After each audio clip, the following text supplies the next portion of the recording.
morning. Welcome back. Coffee Talk.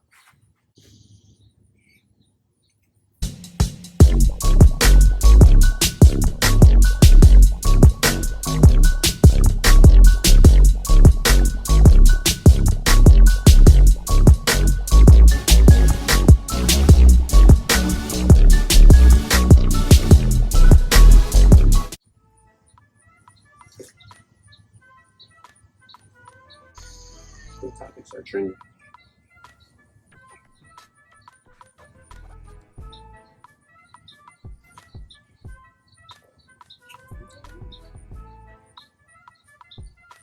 What I keep saying is Brandy, Monica shit. Trump, obviously. Oh, and Jacob Blake. Man, that was shot 7 times in his back. And lived. I don't see Brandy and Monica no more. Everybody's talking about him. Now he's paralyzed now. It's fucked up. He was paralyzed. So the daddy still. That's fucked up, man. Especially when he was there, like, to break up a fight.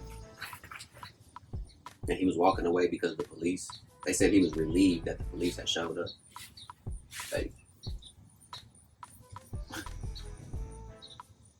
imagine that, being relieved that the police are there to help and you get shot in your back 7 times. That's a reality for a lot of black people. You are relieved that the police show up for you to get treated like shit. Ain't that what happened to you? That's literally what happened to me. There was an incident years ago where I felt as if I was the victim. And I was with a white friend of mine. And he convinced me that I was the victim. And he suggested that I call the police. So I did that, and long story short, when they got there, I was not relieved that they had showed up. Almost was arrested. I was banned from that particular bar, and I literally did nothing wrong. So, I get it. You did something wrong. You was black in a white establishment. On the wrong side of the tracks. Can't forget that. This shit is good. I switched up my recipe. Today I did the bourbon coffee. And I put Cinnamon Toast Crunch in it. And I put a little bit of actual bourbon in it. For a little kick. That shit is fire. You should taste it. A little early for birth. I mean, it's not a shot or anything. Just a little kick. Like you taste it, but you don't taste it. Like you don't get the burn or anything like that. I'm telling you, like, you should try for the camera. Eat the cake.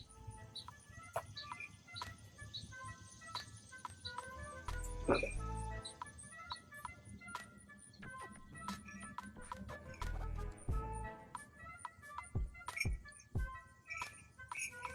You need to swallow it before you put something else so you feel it. You put some sugar in it? Who you got in the back? Brandy. Why? Because her catalog is better in my opinion. I think it's close. Catalog. I mean, close catalog? I don't know about that. But I don't think that, was it 17 songs? Normally 20. Oh, it's 20 songs. I think that's gonna make me mad. I'm about to check Billboard. You said that's gonna make you mad? Yeah, because They're not gonna pick the songs you want them to. they're not gonna pick the songs I want. And then Monica got a lot of bullshit that I don't like. Like, I guess. Like, I love Monica. I think Monica's voice is better. I would rather listen to her sing.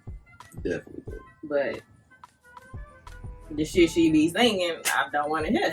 So, then here's that. I'm looking at Billboard right now. Okay. It was a list that somebody had that had like the matchup for Brandy and Monica. If the song for song, what the song that they're projecting in the pick or whatever. This is actual Billboard though, like the actual chart history. Brandy had 17 songs that hit Billboard. Monica had 16 songs. Okay. Brandy had 2 number 1 hits. Monica had 3 number 1 hits. Brandy had 7 top 10 hits. Monica had 8 top 10 hits. Okay, you say that though as if I didn't listen to albums. So No, like no. I'm as a fan, I fan. grew up listening to Brandy and Monica. And that's cool. So I know what I want to hear.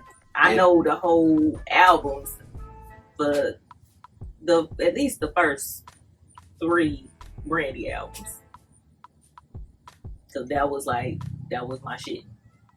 And that I'm not arguing with. Like as a fan, I mean that's kind of why that question.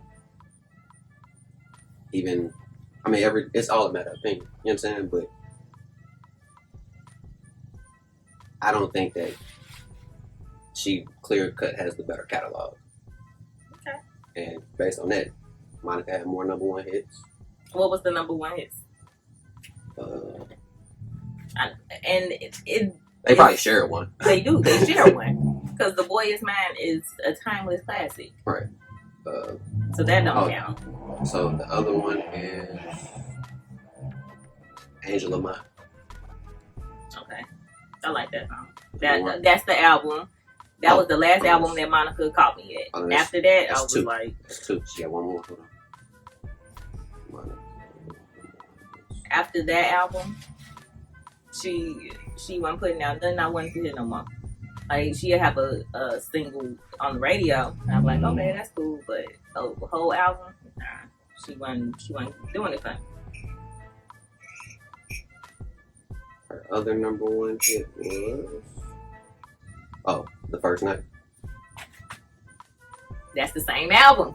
Okay, and that's fine. But I'm just saying, like that was her last good album. It's still 3 number 1 hits as opposed to Brandy's 2. Okay. And what's Brandy's 2? Like for them to say Brandy only had 2 number 1 hits, she was robbed. She was robbed. She was robbed. My nigga, like Brandy, what the fuck kind of shit is that? Brandy only has 2 number 1 hits.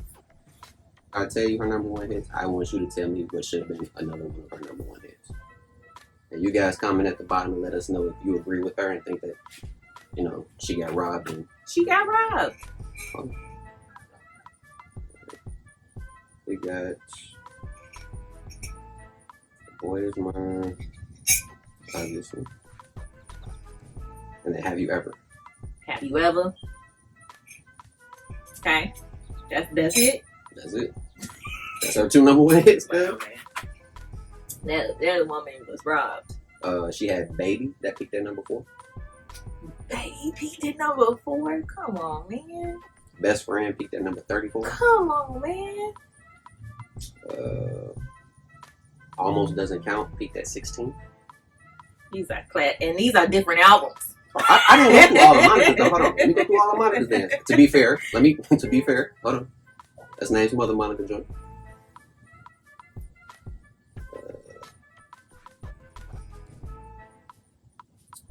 For You I Will from Space Jam.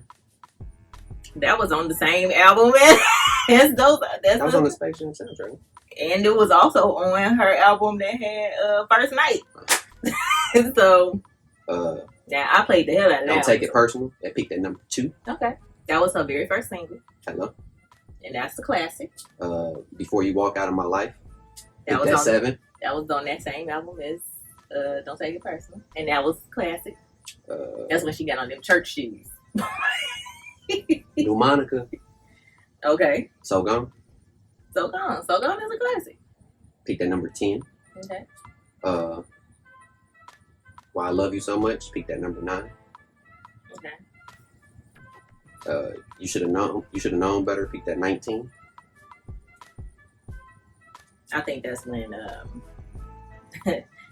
You Should Know Better. I think that's when I started like, okay, she just thinking anything now. Every Time the Beat Drop with the Franchise Boys peaked at 48. Should have. Don't act like you ain't fuck with the Franchise Boys. Did I? Yes, you did. You fucking with any ratchet niggas back then? Wow. Franchise Boys, D4L, what's them niggas? Get on my level niggas, Trillville. They was all in rotation. In Terre Haute. Am I lying? I can't tell you a Franchise Boys song though. So that's the thing about it. What they sing? Am I white too? Oh, okay. Okay, tell me a song. You know I just said a song with Monica Jackson. And my white tee had Monica on it? You know, every time the beat drop. I don't know that song. You don't remember that? Okay, that's right. Got a duet with with Keisha Cole. That peaked that 7. My point exactly. That's one song out of them all them songs I named. Like one? Yes. You named about 3. That you didn't know?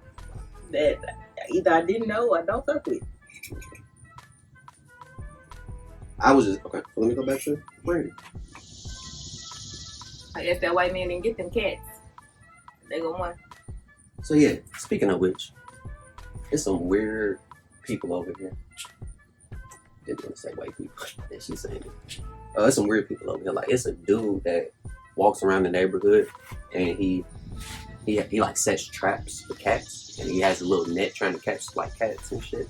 It's some stray cats. Stray cats. And the mama just had babies like 2 months ago. So he's like, Django was fighting with him one night.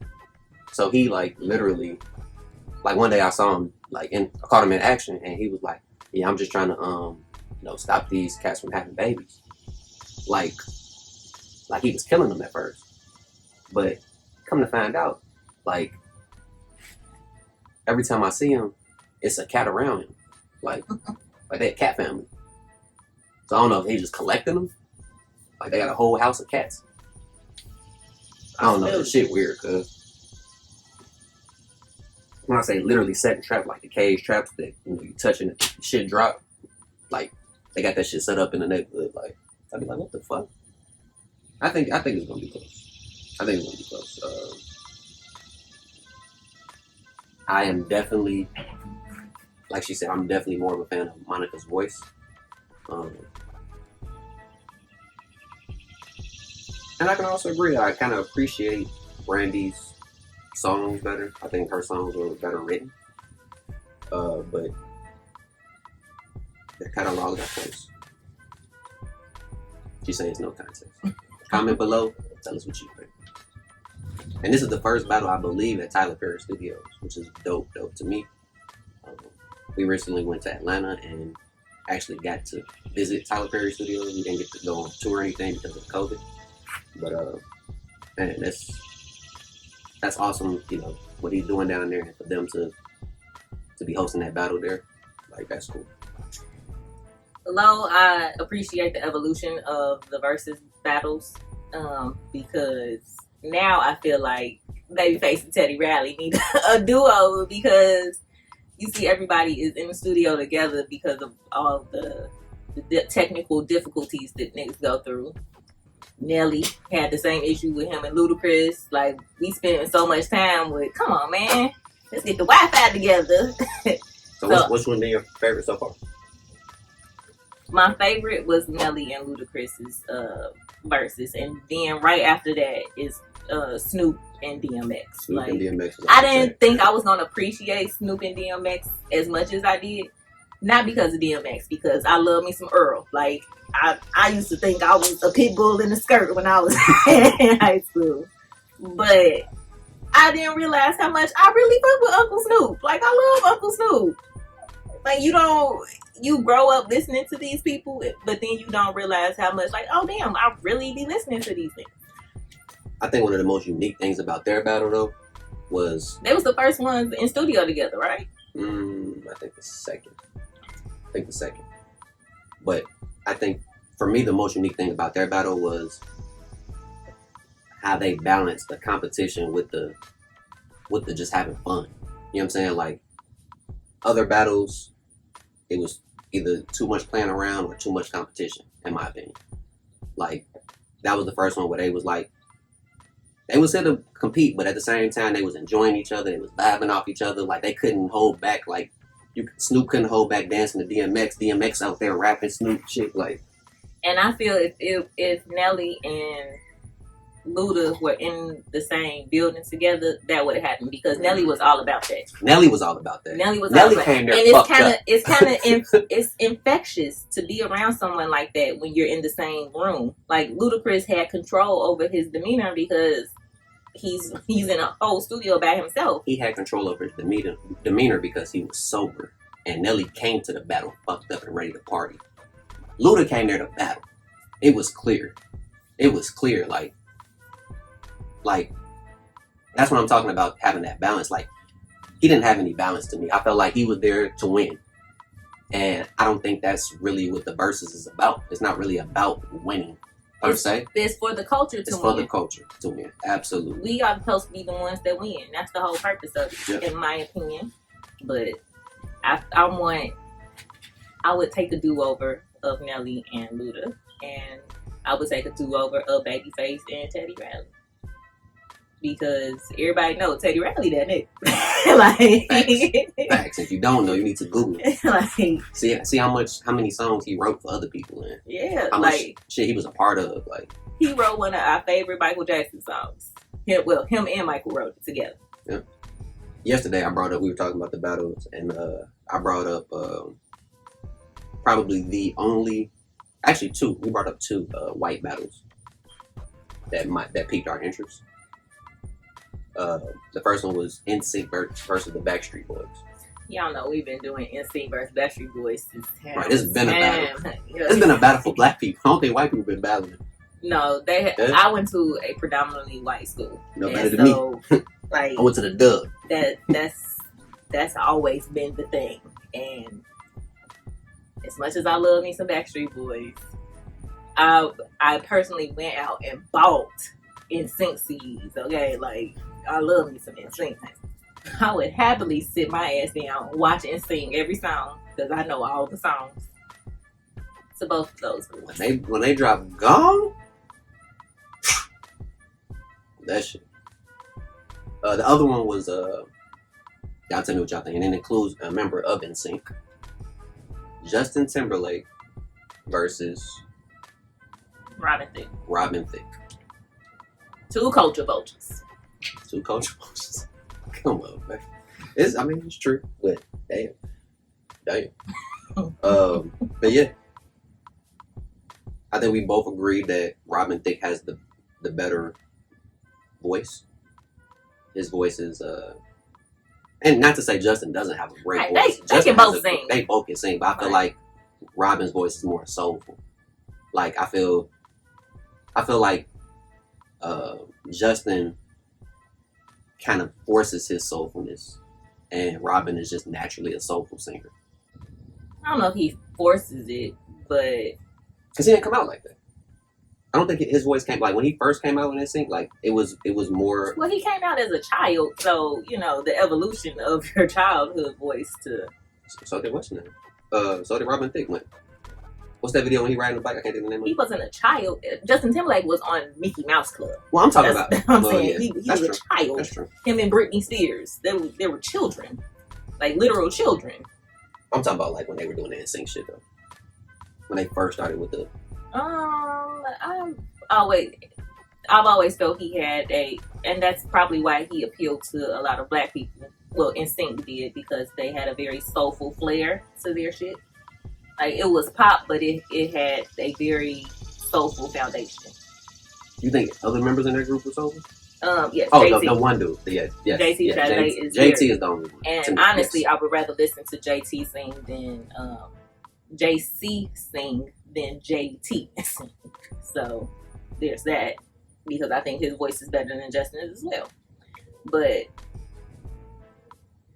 JC Shantae can sing his ass out. Let's say he couldn't, but better than Justin? Anyway. We'll give that I don't agree with. Okay. Anybody? But unlike Backstreet Boys, though, Backstreet Boys have always been very pop. And so, like, everything extremely pop. But Robin Thicke, he does capitalize off his soulful voice. But back to the whole thing about their voices. So Justin Timberlake, I don't think it's forced, but he's been groomed since he was a child to appeal to that audience, which is what he did. Took it and ran, collected his coin, and then like 2 years ago he put out that bullshit ass white people album in fucking the middle of Idaho, and it flopped. And then he decided, oh well, let me go back across the street and sing more soulfully to the niggas again. So now he's back doing that. Any other interesting battles you'd like to see? Rappers, singers. My thing is, why is Billboard the guiding for this? Right? I just don't like when, because I mean that's how they white people gatekeep black culture. Like that's what? No. But that's where we are. Is that really white people? Just white people though? I thought the Billboard was based on how the record does. Whether it's black people, white people, Chinese people. What you mean based on how it does? Like the Billboards are based on sales, right? Okay. Is it sales or spins? It's one or the other. So I know it used to be based on sales, because that's when people were buying CDs and things like that. But just think about this part. Growing up as a nigga in the hood, one thing you said to me was, you can tell that you used to buy like hella CDs because of certain things I would sing on songs you would hear on the radio or whatever. Correct? Facts. Okay. Facts. So most niggas in the hood weren't buying CDs or were buying bootlegs. Facts. Niggas don't get on Billboard off of bootlegs and profits and shit like that. Niggas don't get on Billboard off you recording off your radio trying to catch that song on your tape. And niggas don't get sales off of that. So like we need to find the algorithm for that then. Is it just sales or is it spins on the radio?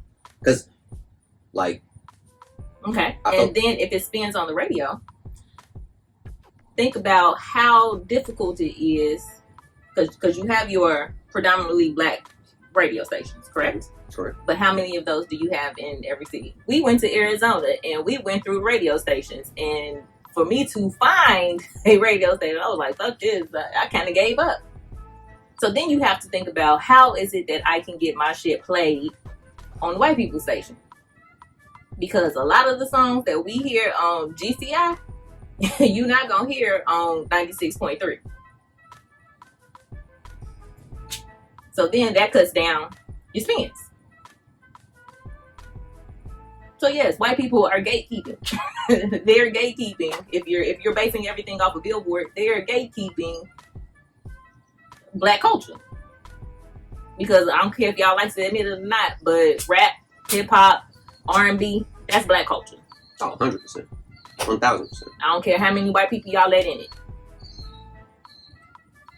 So, my opinion, my observation. Bootlegs don't get nobody no money. Sorry. Burning somebody. So what about in today's era? I don't know about today's shit. Because now everything's moved to streaming. Like that's where they're getting their coins at now. Everything's on Spotify or Tidal. I don't know about today's stuff. But I did hear one time somebody said that making money off of streaming is very difficult. So I don't really know how artists make money anyway. Especially now. And it's funny because even back then, when you thought niggas was making money, they weren't. Because they were getting screwed over in these contracts and stuff. That's why niggas like a Chameleonaire and Lil Flip just sold they goddamn ringtones and got the fuck out. Right. They're still getting money, I think, off there. I'm just saying, like TLC, for example. TLC was like the biggest girl group ever. And them hoes was broke. That shit is crazy. Winning all kind of awards, like doing all kind of publicity stuff. Is that just bad deals, or is that a personal thing, bad money management? At that point, from what I saw in the movie, it was They had a whole movie? TLC? Yeah. Oh, I didn't know they had a movie. I missed that one. Was it good? Yeah. TLC, for example, I know that they it was bad contracts. It wasn't bad. Like being young, getting into that, it was a bad contract. So everybody else was making money off of them. Like I've heard many of artists say that working for these record labels and stuff, it's like, modern day slavery, because everybody's making money off of you but you, and that's fucked up. And I remember Chance the Rapper, him saying that he refused to go to a major record label, and I believe it's because of he understood, like, y'all gonna give me this much of what I work 100% for. The person that kind of started rolling the ball on that was Master P. Like he said, like I read a meme the other day that said he is what black people think Jay-Z is. You know what I'm saying? Like Master P really did that shit, like all by himself. Like you're not gonna, I own me, nobody owns me. I really respect artists who bet on themselves and know their worth, as opposed to just hopping on that train. You know what I'm saying? Like playing with the devil. You feel me? Right, and talking about gatekeeping black culture, record labels are one of the biggest things. That one I 1,000,000% agree. Of white people gatekeeping black culture. Yeah. Like you out here performing for these white motherfuckers and they trying to tell you, nah, the niggas ain't gonna like that. The niggas, we love this shit. Like, what are you talking about? Like, and it's not that they tell you that the niggas ain't gonna like it, but it's really, I can't sell that to white people, so I don't want you to do it. So now you have to put out this song over that song because I can't sell that to white people. That's why, and this is not music, but that's why Dave Chappelle quit the Dave Chappelle show. He said, because he had something in it and they was like, you can't say this, and he was like, why can I say nigger with no problem? But I can't say fag. But I can't say fag. He's like, well, you're not gay. So I'm also not a nigga. So, shout out to the GOAT, Dave. Yeah, so, I have a huge issue with white people gatekeeping black culture. Whether it's art, music, comedy, like, they act as if we can't think for ourselves. And we can, which has been proven in how we do the black dollar now. Now they see things. They're like, oh, when the niggas want to, they can actually get some shit done. I want to piggyback out that real quick before we finish our coffee. About black movies. What do you want me to start on black movies? Because we having coffee talk, back.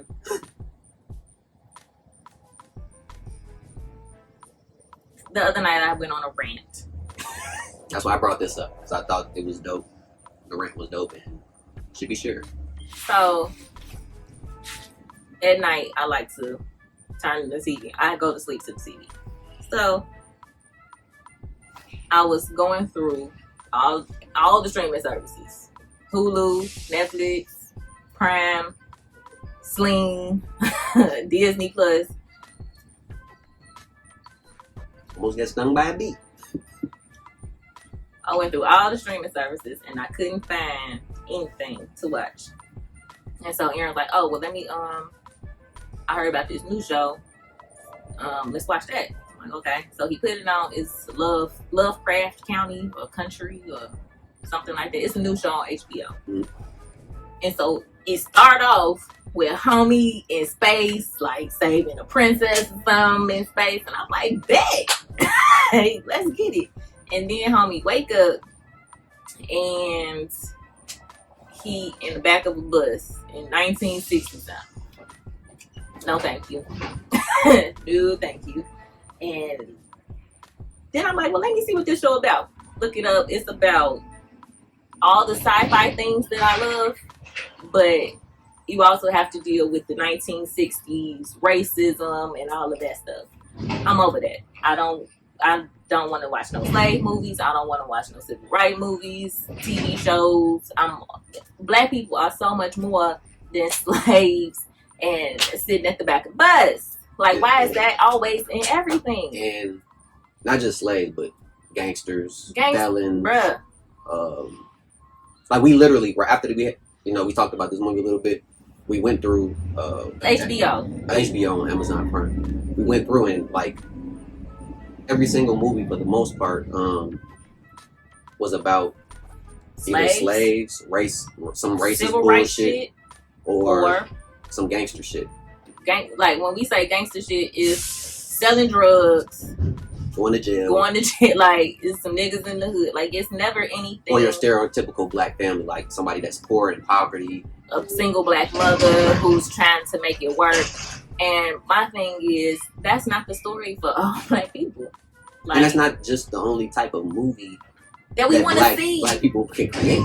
Like she was talking about sci-fi. Like, how many like all black sci-fi movies do we have that are good? Like, my thing was like, I prefer to watch sci-fi over anything. That is I'm gonna go ahead and say that's my favorite movie genre. I love sci-fi. You throw some action in there, and boom, you got my money. Like, I love sci-fi stuff. Me on the other hand, I like movies with a twist, so like more of a suspense thriller type of movie. That's my go-to. And scrolling through, so not only were those the only type of black films, we were scrolling through each title, and so I went through groups of 5. And so for every 5 movies, I wanted to see how many of them were black movies. They get you because the first like 10 movies, they show you a bunch of African American movies. Okay. And when I say a bunch, it was like 5. 2 out of 5. 5 out of 10. Was it? Yeah. I was gonna say like 2 or 3 out of 5. So yeah. Right. Yeah. But as you keep scrolling, you go through groups of 5, and all 5 of them are white. All 5 of them are white. And then when they sprinkle the one black in, it's like a stand-up comedy special. You know what I mean? Like Chris Rock. You know, cool. That's fine. Whatever. So we scroll past the movie Paul. Paul is about a fucking space alien who escapes Area 51, and 2 white dudes come to Comic-Con, and they find Paul, and they trying to help Paul go back to space because Paul trying to meet up with his spaceship. My thing is, why can't black people do that? Like, why does every movie that black people have, like, why don't we have sci-fi movies like that? Like, it's a comedy, it's silly, like, we some funny motherfuckers. We like to be silly too. So why is it that everything that has black people is either gangster shit, slavery, civil rights, or stereotypical like single mother shit, or comedy movies, like the Medea shit, like the Medea shit. That's like, exactly what I meant. Bro, come on. Even though I support Tyler Perry, but if white people think that they have so much more dimension, then why do they feel that we don't? Or why is it that when we make movies, that's all that we get? Or if we are in the how to lose a guy in 10 days type of movies, it's that we have to be the black supporting friend that's hood or whatever. Like, why is that the thing? I don't like that, because I want to see John Carter, and I want to see it with black folks. I want to see Avatar, and I want to see black folks. I want to see Edge of Tomorrow with black folks. You know what I'm saying? Would be dope. Something like that. That'd be dope. Zombie movies. A all black zombie movie. And I'm not talking about no hood ass one.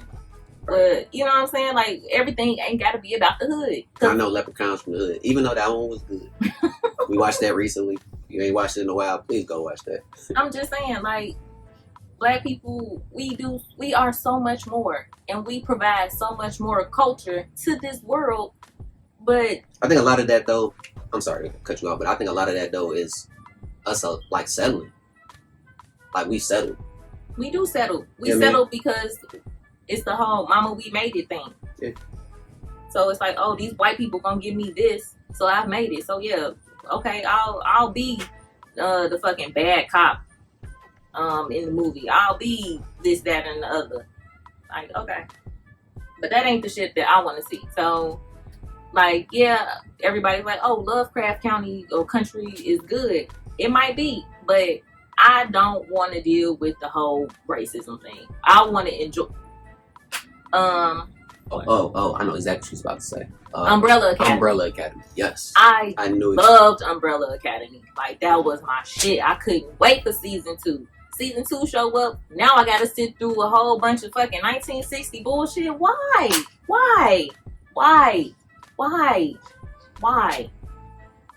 Like, okay, you want to do 1 or 2 episodes in 1960 and then get everybody back? Let's do that. But the whole season? Like, okay. And they magnified the racist bullshit in it. Yeah. It wasn't just like in the background. Like it was that season was more about racism than the fucking Umbrella Academy had. Also, like, bro, like, come on, man. Like, I'm. And then I said that on this guy, he made a post on Facebook. I said, like, if you want to deal with 1960s bullshit, you'll love it. And so, of course, white man showed up and they had to let me know. I feel like it was very necessary to see that. Yeah, okay, you don't know y'all don't know it. Because you don't know nothing about it. But now I have to suffer through because y'all decided that y'all wanted to erase history and make it whatever it is you wanted. And now white people trying to figure out how to teach a little bit of history, and y'all incorporating it into all the bullshit that I want to see. But the thing is, you're teaching it to the wrong people. Maybe he did need to see that, but everybody don't need to see that shit. It's like locking a black person in a room, tying them to a chair, and making them watch the same fucking show over and over and over and over and over. Like, it's exhausting. Right, I'm so sick. Like, bro, homie got shot by the police. I know that. I don't need to watch Fruitville Station. Never seen that. Not gonna watch that. I don't want to watch the movie about the homeboys in the Five. Yeah. Don't want to watch that. Know the story. Don't want to watch a movie about it. No, thank you. Like, those aren't movies to me. Those are nightmares. I'm not gonna pay my money to see nightmares. The only nightmare I want to see is on Elm Street, my nigga. Like, I'm sorry. I don't like that. My husband said, hey, why don't you figure out how to make a movie then? Which is true, because Ava DuVernay, she didn't pick up a camera until she was my age. I guess I could. Stay tuned. A black Stay Tuned would be cool too. Hello, Stay Tuned I grew up watching that movie religiously. I just forced my kids to watch it. It's one of my favorite movies. It's one black, he's the token black guy. You gotta have one black guy in the movie. And like, to have he became the devil at the end, if I could redo Stay Tuned and have, the token white guy in it, I would. Like, that. Just like, that's probably why I love Issa Rae and Insecure so much, because like, I've had these conversations with my friends. This is like real life. This is shit black women really go through, and it's relatable. Like, and it's not about drugs. It's not about slavery. It's just about living every day as a black woman. And it's brilliant, because that's exactly what it is. My everyday life on screen. Like, I love that. Me and my friends, this is what we relate to. This is what our lives are like. Microaggressions at work with white people. Like, yes, I know that. I've been in that situation. So that's why I love that. If Insecure ever went off air, I would probably fucking die. But anyway. But I'm sure that that she would have something else popping, because that's who she is now. Like, so even if you lost Insecure, you'll gain somewhere else. Now I hope she don't try to cross over too hard, because I know she recently did a movie, and the movie was actually watchable. It wasn't as bad as I thought it was going to be, because it had the Indian guy in it. Wasn't it? I don't even remember the name of it. I don't either. But it was actually a good movie. It wasn't bad. I wouldn't have paid to go to the movies to see it, No, but it was good. definitely. I did pay to go see the Photograph movies, and Aaron Waste hated of money. it. Was. If you seen for waste of money. Don't. And it had Lakeith. Like, I love her and I love Lakeith. Like, come on now. Those are, like, I want them to just boom and explode as the black artists that they are. Like, I could just see it. Valuable lesson there. Every movie isn't good just because somebody you like in it. That's true. I wouldn't watch it again. She's never said it was a bad movie. She never gave me that. But the fact that she just said I would never watch it again lets me know that. Well, no, that's not necessarily true, because there are movies that I feel like Jarrell has appreciated that she wouldn't watch again. Movies like Us. You appreciated the movie the first time we watched it, but it was a letdown. It was a one and done for her. It was a letdown. Well, you're saying that one was a bad movie, so that's maybe. I'm not saying it was a bad movie. No, it wasn't a bad movie. It was just a letdown. I feel like coming from Get Out, right? He had peaked at Get Out, and I was like, okay, great example. Get Out, Us. That's the type of shit. Even though Us isn't like my favorite thing, but that's the waters that I want black people to tread. Like, we are so much more. Yes, I'm glad you said those two things. But Get Out was some racist bullshit too. It was. Like Us wasn't. Us was just a great, I'm not gonna say great. The concept of the movie was great. Get Out was definitely some racist bullshit. But it was. Get Out was racist bullshit. It was like the Django type of racist bullshit. But it wasn't 1960s where it was like it was. Oh, this probably happening right now. These black people, they probably figured some shit out. Like, it was like, like homegirl that spoke at the Republican National Convention. How we know she ain't no white lady? Like, yes, growing up in America now, even 2020, yes, we deal with racist shit every day. But just like I said with Insecure, it's about everyday shit. Like, it's racist shit on Insecure, but that's because y'all ain't gonna stop being racist. Hey, you know what I'm saying? So the way I viewed Get Out was like, this is racist, but it's everyday racism that I can relate to, that I know, like, oh yeah, this is some shit that can happen. And I agree with that. I also think like it's a movie like Django, where it's a movie about racism, but it shows the black man ending up on top, which you don't get a lot in racist movies.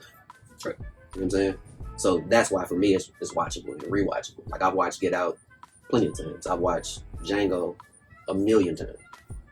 But movies like, I haven't seen this in years, but Roots, I probably won't ever watch again. You know what I mean? I've never seen. She's never even seen Roots. She might be one of the. She went to a predominantly white school, so like we watched that in school. That was part of our curriculum. And what's funny is that my mama was blackity black, but she didn't make me watch Roots. Like, she watched Roots. It came on Channel 11. And she watched Roots, but I was like, I'm good. I don't want to see Reading Rainbow. Same channel with the Sesame Street. Damn. I never knew it anymore. Black people are so much more. And if we could dominate sci-fi, I would be a happy camper because that's my shit. Anyway. Well, till next time.